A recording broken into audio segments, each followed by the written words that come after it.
Hello dear brother sister and student. आज हम heat and trial विधि के बारे में बात करेंगे। उससे पहले हम कल का रिवीजन कर लेते हैं 20 से 30 सेकंड में। कल हमने सबसे पहले पढ़ा था कि रासायनिक अभिक्रिया को प्रदर्शित करने के दो प्रकार होते हैं। पहला होता है शब्द समीकरण, जिसमें हम रासायनिक अभिक्रिया को शब्दों में लिख रहे थे, और दूसरा जो होता है रासायनिक समीकरण, जिसमें हम रासायनिक अभिक्रिया का प्रतीकात्मक निरूपण कर रहे थे। फिर हमने आगे पढ़ा था रासायनिक अभिक्रिया को प्रदर्शित करने के नियम, जो 3-4 नियम हमने पढ़े थे।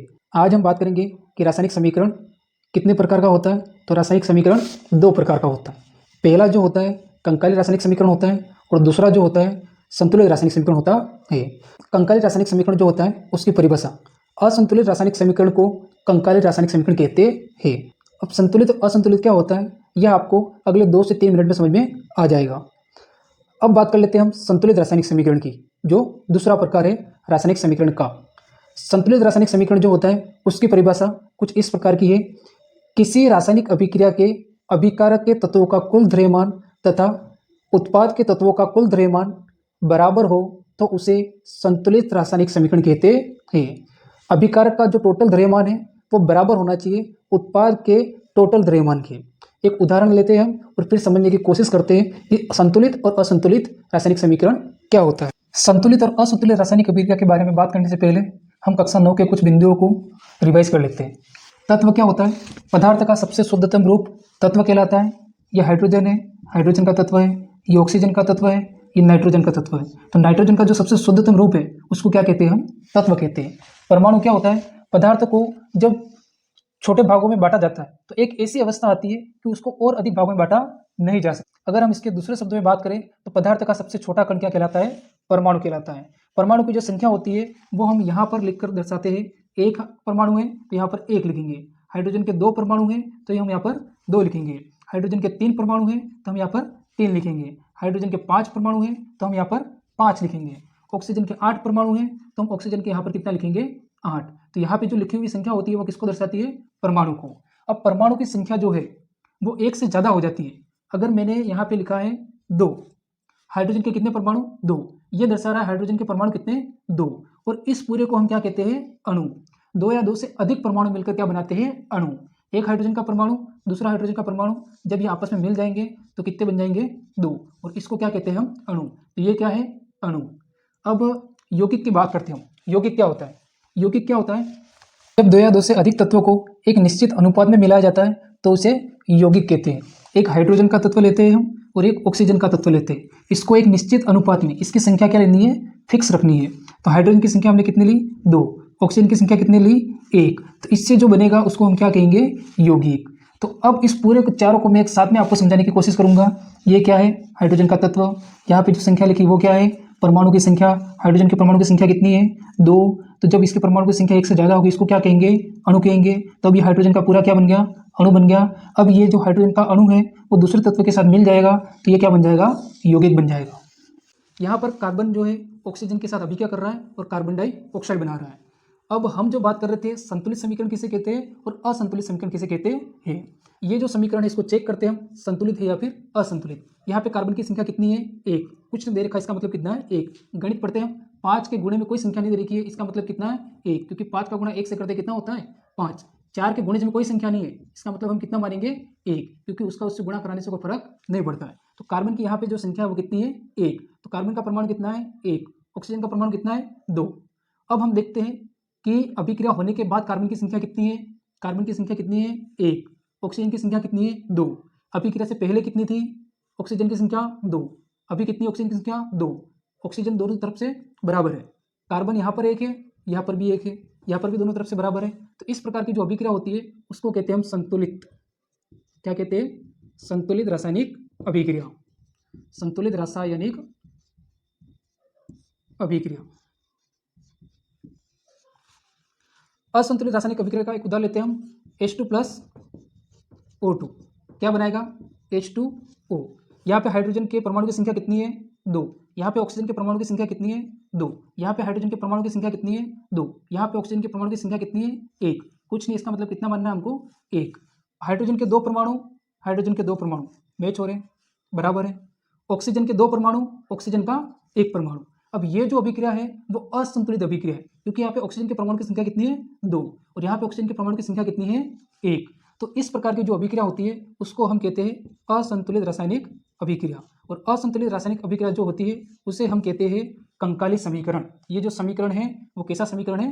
कंकाली समीकरण। इसको समीकरण क्यों कह रहे हैं? क्योंकि इसको हमने प्रतीकों में लिखा है, अतः ये क्या है? समीकरण है। अब हम बात करते हैं हीट एंड ट्रायल विधि की, जो हमने थंबनेल में टॉपिक मेंशन कर रखा है।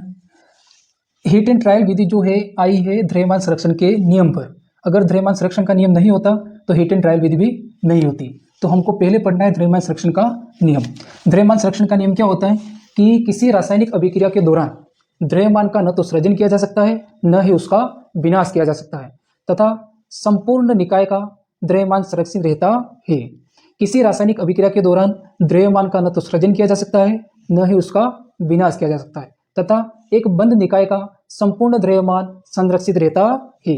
सृजन का मतलब होता है निर्माण करना और संरक्षित का मतलब होता है समान रहना। ठीक है यहाँ तक? अब हम आगे बात कर रहे हैं। ये एक ब्रह्मांड है और ये एक बंद निकाय है। इसमें हम लेते हैं 50 ml दूध और 50 ml जल। इन दोनों से जब आप चाय बनाओगे तो मान लो चाय बनती है 60 ml। कितनी बनती है?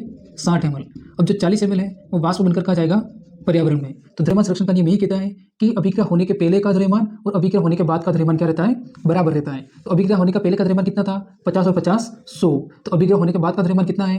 60 + 40 100। ये 40 ml जो है वो वाष्प बना है, इस ब्रह्मांड में ही है, ब्रह्मांड के बाहर कहीं नहीं गया है।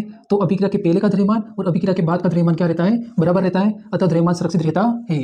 द्रव्यमान जो है अवस्था में परिवर्तन करता है, रूपांतरण होता रहता है, स्थानांतरण होता है। एक अवस्था से दूसरी अवस्था में स्थानांतरित हो जाएगा। तो यहाँ पर 50 ml जल था, उसमें से मान लो 40 ml वाष्प बन गया और 10 ml बचा। तो जल जो है पहले द्रव अवस्था में था, अब वाष्प अवस्था में बदल गया कहीं नहीं है, इस ब्रह्मांड में बना हुआ है। तभी तो पृथ्वी पर जो 71% पानी है वो बना हुआ है। आपके आसपास में नदी नाले और तालाब होंगे, तो तालाब का पानी आप देखते हो कि गर्मी के मौसम में वाष्प बनकर उड़ जाता है और जब बारिश का मौसम आता है तो वापस आ जाता है। तो ये जो वाष्प बन के उड़ा है वो गया कहीं नहीं है, इस ब्रह्मांड में बना हुआ है। उसने अवस्था में परिवर्तन किया है। ये द्रव अवस्था में था, अभी किसमें बदल गया है? वाष्प अवस्था में। गया कहीं नहीं है, इस ब्रह्मांड में बना हुआ है। वही हमको बताता है द्रव्यमान संरक्षण का नियम।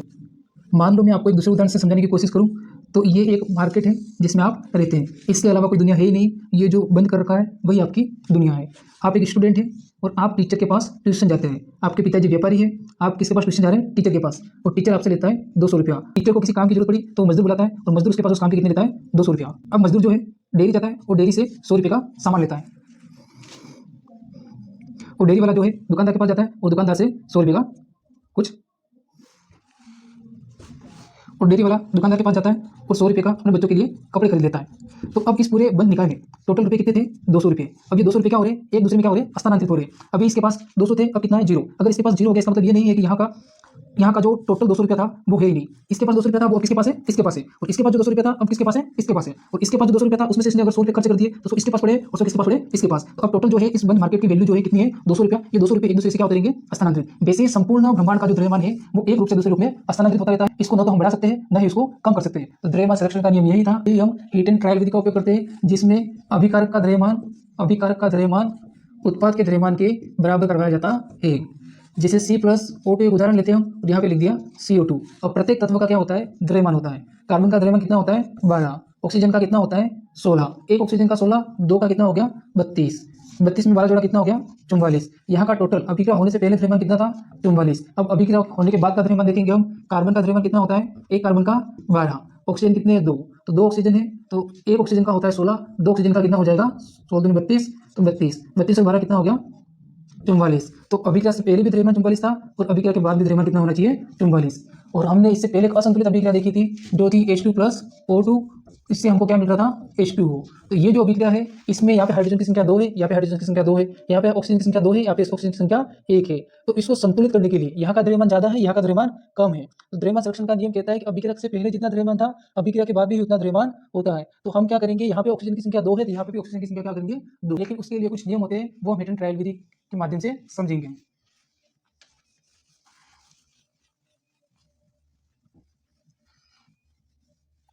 अब मैं आपको एक उदाहरण करवाता हूं।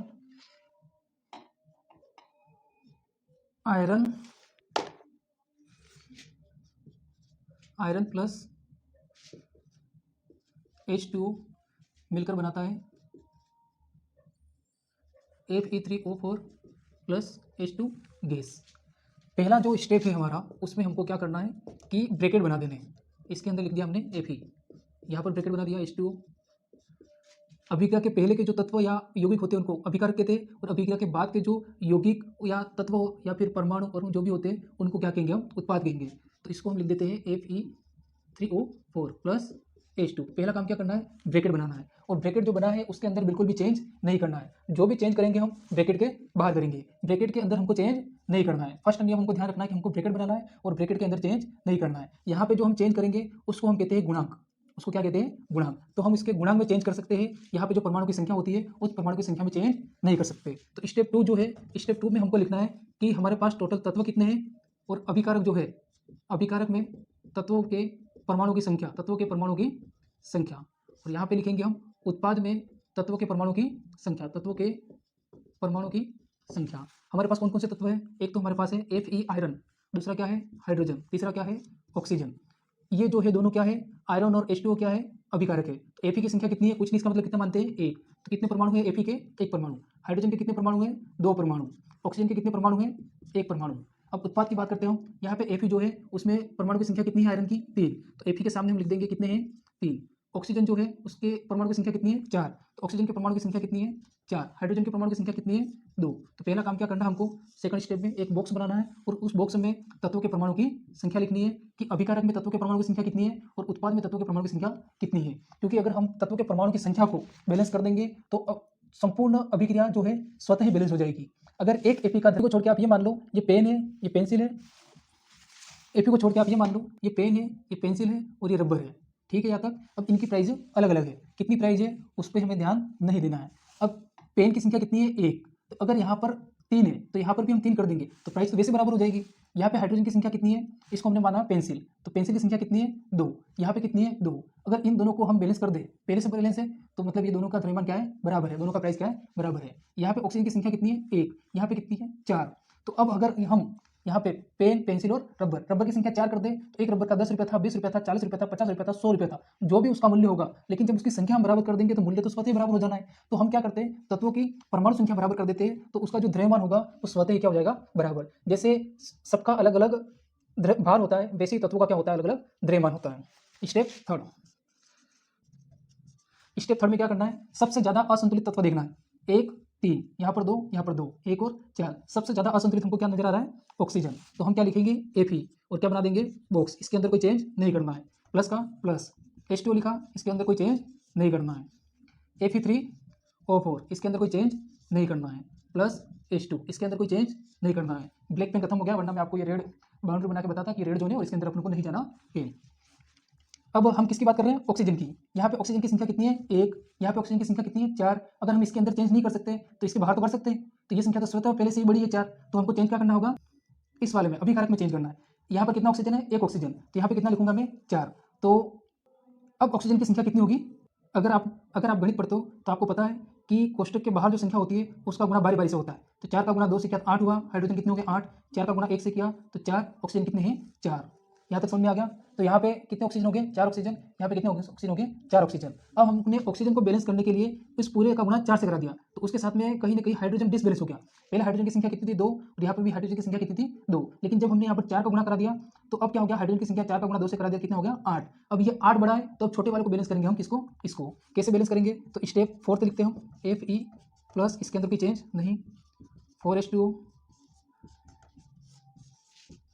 Fe3O4 plus H2। अंदर चेंज नहीं कर सकते, कहाँ करेंगे, बाहर चेंज। 4 का गुणा 2 से कर देंगे, कितना हो जाएगा, 8। कितना हाइड्रोजन हो गया टोटल, 8 हाइड्रोजन। यहाँ पे कितना हाइड्रोजन है, 4 का गुणा 2 से किया तो 8 हाइड्रोजन। यहाँ तक ठीक है। यहाँ पर ऑक्सीजन कितने हैं, 1 लिखा, 1 का गुणा 4 से किया तो कितने ऑक्सीजन, 4 ऑक्सीजन। और यहाँ पे ऑक्सीजन कितने हैं, 4 ऑक्सीजन। अब तीसरा हमारे पास बचता है कौन सा, आयरन। यहाँ पर आयरन की संख्या कितनी है, 1, और यहाँ पे आयरन की संख्या कितनी है, 3। तो अब क्या कर देंगे हम, छोटे वालों को बैलेंस करेंगे। 1 को 3 में बदलने के लिए क्या करेंगे, Fe जो है इसके वो तो चेंज नहीं कर सकते, यहाँ पे लिख नहीं सकते अंदर अपने, तो बाहर कितना लिख देंगे, 3 plus 4H2O, Fe3O4 plus 4H2। अब हम देखते हैं कि क्या अभिकारक के तत्वों की संख्या और उत्पाद के तत्वों की संख्या बराबर है या नहीं।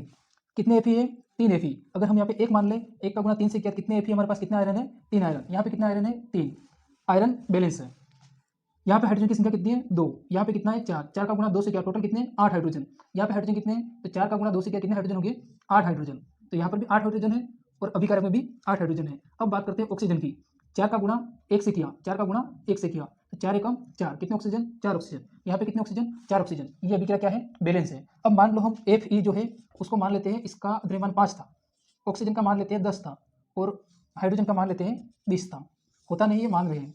अगर ये मान लेते हैं हम तो अगर हमने इसकी संख्या फिक्स कर दी कि Fe कितने 3, Fe कितने 3, अब इसकी वैल्यू कुछ भी रखो आप। अगर यहाँ पे एक Fe को 10 मानोगे 10 का गुणा 3 से हो जाएगा 30 हो गए और यहाँ पे भी 10 का गुणा 3 से हो गया तो 30 हो गए। अगर एक Fe को 20 मान लिया तो यहाँ पे 20 का गुणा 3 से करोगे कितना हो गया 60 हो गया। तो यहाँ पे 20 का गुणा 3 से करोगे क्या हो गया 60 हो गया। तो हम द्रव्यमान पे ज़्यादा ध्यान न देकर हम देखते हैं कि तत्वों की परमाणुओं की संख्या को बैलेंस कर दे। अगर हम तत्वों के परमाणुओं की संख्या को बैलेंस कर दे और दोनों तरफ से बराबर कर देते तो द्रव्यमान संख्या स्वतः ही बराबर हो जाती है। तो ये थी हीट एंड ट्रायल विधि। आपको 2-3 उदाहरण और करवाए जाएंगे जिससे आप अच्छे से इससे रूबरू हो सको। और अब आगे हम बात करते हैं, अगर आप इस हीट एंड ट्रायल विधि को और द्रव्यमान संरक्षण के नियम को एग्जाम में लिख कर आओगे तो आपको 1 या 2 मार्क्स मिलेंगे। लेकिन मैं जो अब आपको नियम बताने वाला हूँ जो हमारे लाइफ का नियम है, द्रव्यमान संरक्षण के नियम से मैच खाता है, उस नियम को अगर आप डेली लाइफ में अपना लेते हो तो आप उस नियम को मार्क्स नंबरों में तोल नहीं सकते। और वो नियम कुछ इस प्रकार से है। द्रव्यमान संरक्षण का नियम क्या कह रहा था, द्रव्यमान संरक्षण का नियम कह रहा था कि किसी रासायनिक अभिक्रिया के दौरान संपूर्ण द्रव्यमान जो है एक बंद निकाय में बना रहता है, वो कहीं नहीं गया, अपने आसपास ही है। द्रव्यमान संरक्षण का नियम क्या कह रहा था कि कोई भी अभिक्रिया होती है तो जो द्रव्यमान जो है वो आसपास में बना रहता है, एक रूप से दूसरे रूप में जाता है लेकिन वो खत्म नहीं होता है। तो हमारे द्वारा जो कर्म किए गए वो कर्म भी इस यूनिवर्स में कहीं ना कहीं बने हुए हैं हमारे आसपास में। हमारे द्वारा जो कर्म किए गए वो कर्म हमारे आसपास में ही बने हुए हैं। अगर हम किसी को दुख देते हैं, हम किसी को दुख दे रहे हैं और खुश हो रहे हैं, हम किसी को दुख देकर उतना ही खुश हो रहे जितना कि वो दुखी है, तो एक निश्चित समय के बाद ये रासायनिक अभिक्रिया जो है रिवर्स होगी। और जब ये रासायनिक अभिक्रिया रिवर्स होगी तो अब की बार गेम पलट जाएगा। और गेम में क्या बदलाव आएगा कि अब की बार खुशी उसकी होगी और दुख क्या होगा आपका। जितनी उसकी खुशी होगी उतना ही आपका दुख होगा। तो हमको हमारे आसपास के लोगों के साथ वैसा ही व्यवहार करना है कि जब ये अभिक्रिया रिवर्स हो तो हम इसको खुद पर सहन कर सकें। और हमको प्रत्येक कदम सोच समझ कर रखना है। ऐसा कोई कदम नहीं उठाना है जिससे हमारे माता पिता को शर्मिंदगी महसूस हो या फिर उनको हमारी वजह से दुखी होना पड़े। क्योंकि ये अभिक्रिया जब रिवर्स होगी तब आप भी माता पिता बनोगे और फिर जब ये आप खुद पर सहन नहीं कर पाओगे तब आपको समझ में आएगा कि द्रव्यमान संरक्षण का नियम अगर हमने डेली लाइफ में अपना लिया होता तो आज हमको ये दिन देखना